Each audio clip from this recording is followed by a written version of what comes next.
warahmatullahi wabarakatuh. Ketemu lagi bersama Ibu Dina Ferdiana.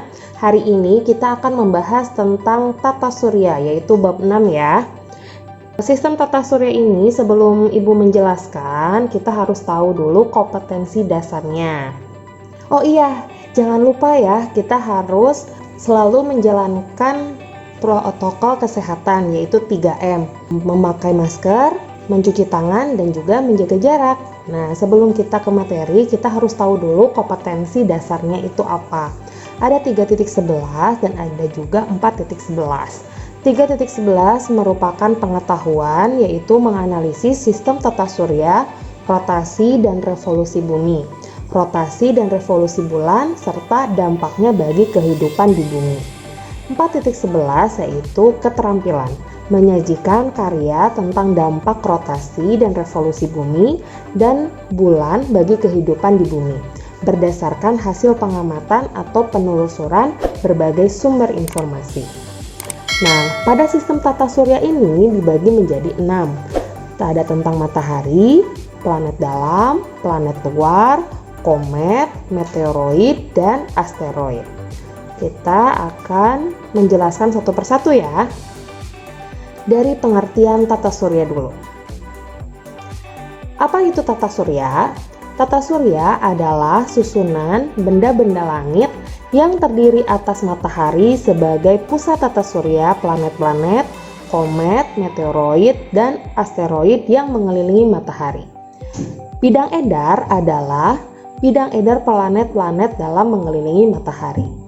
Bidang ekliptika adalah bidang edar bumi dalam mengelilingi matahari.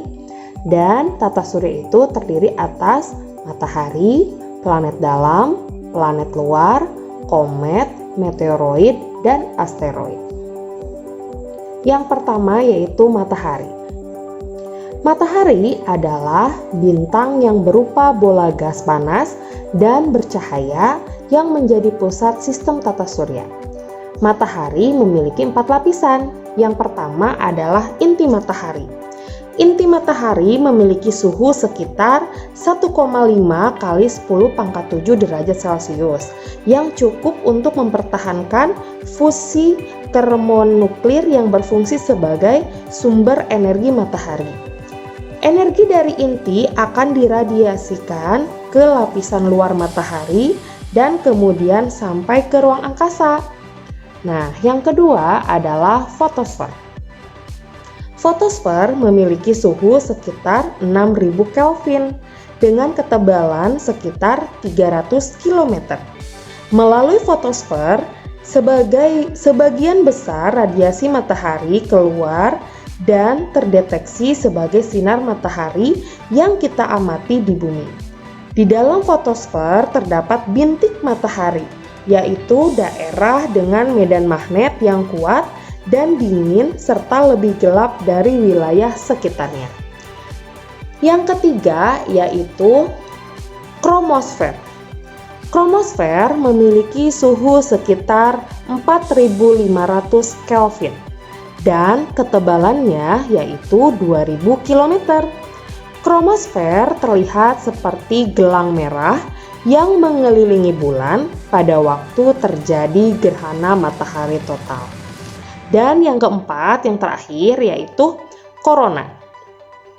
Korona merupakan lapisan terluar matahari dengan suhu sekitar 1 juta Kelvin.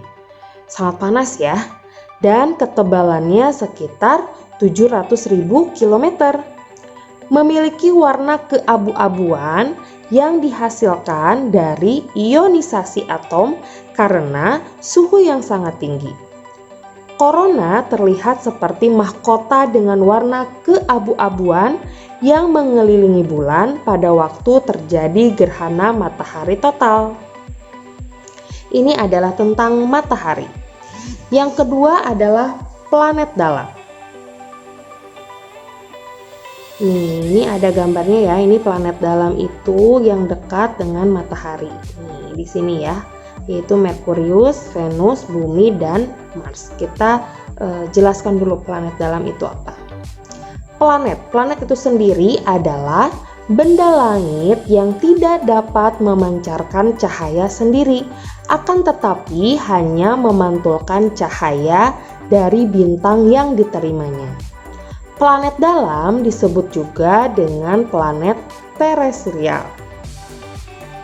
Planet terestrial adalah planet yang letaknya dekat dengan matahari, berukuran kecil, memiliki sedikit satelit atau tidak sama sekali, terus berbatu, terestrial, sebagian besar terdiri atas mineral tahan api seperti silikat yang membentuk kerak dan mantelnya, serta logam seperti besi dan nikel yang membentuk intinya. Nah, planet dalam ini terdiri atas Merkurius, Venus, Bumi, dan Mars. Pokoknya yang planet yang dekat dengan matahari. Ini adalah planet dalam. Planet luar otomatis yang jauh dari matahari. Di sini ada Jupiter, Saturnus, Uranus, dan Neptunus. Kita jelaskan ya, apa itu planet luar. Planet luar disebut juga dengan planet Jovian.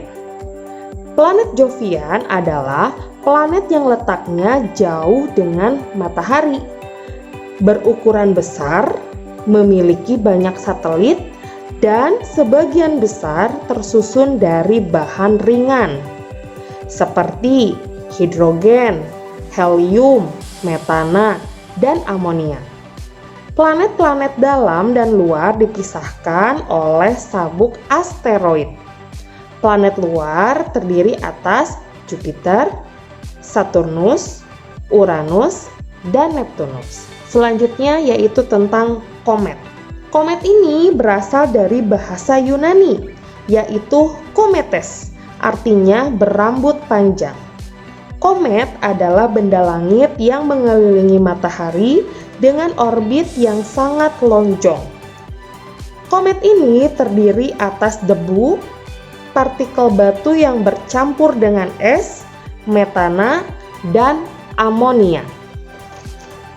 Bagian-bagian komet yaitu sebagai berikut. Yang pertama adalah inti komet. Inti komet yaitu bagian komet yang berukuran lebih kecil, padat, tersusun dari debu dan gas. Yang kedua adalah koma. Koma yaitu daerah kabut di sekitar inti. Yang ketiga yaitu ekor komet. Ekor komet yaitu bagian komet yang berukuran lebih panjang. Arah ekor komet selalu menjauh matahari dikarenakan dorongan yang berasal dari angin dan radiasi matahari. Itu tentang komet ya. Selanjutnya adalah meteoroid. Meteoroid adalah potongan batu atau puing-puing logam yang mengandung unsur besi dan logam yang bergerak di luar angkasa. Meteoroid mengelilingi matahari dengan orbit tertentu dan kecepatan yang bervariasi. Meteoroid tercepat bergerak di sekitar 42 km per detik.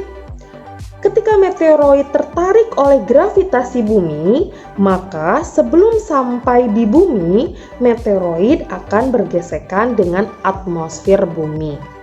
Gesekan tersebut akan menghasilkan panas dan membakar meteoroid tersebut. Nah, jadi ada dua ya, ada meteor, ada meteorit. Apa perbedaannya? Kalau meteor itu adalah meteoroid yang habis terbakar oleh atmosfer bumi, jadi nggak sampai ke bumi, itu disebut dengan meteor. Nah, kalau meteorit itu adalah tidak habis terbakar oleh atmosfer bumi dan akan sampai jatuh ke bumi. Tuh, seperti itu ya. Nah, sekarang yang selanjutnya, yang terakhir adalah asteroid. Asteroid ini adalah potongan-potongan batu yang mirip dengan materi penyusun planet. Sebagian besar asteroid terletak di daerah antara orbit Mars dan Jupiter yang disebut dengan sabuk asteroid atau yang pembatas antara planet dalam dan planet luar. Nah, sampai di sini dulu pembahasan tentang tata surya part 1 ya. Nanti ada part selanjutnya. Mudah-mudahan kalian mengerti yang Ibu bahas tadi. Kalau yang tidak dimengerti silahkan komen di kolom komentar di bawah. Ada pertanyaan atau apapun silahkan di komentar ya. Mudah-mudahan bermanfaat materi yang Ibu sampaikan hari ini. Wassalamualaikum warahmatullahi wabarakatuh. Terima kasih.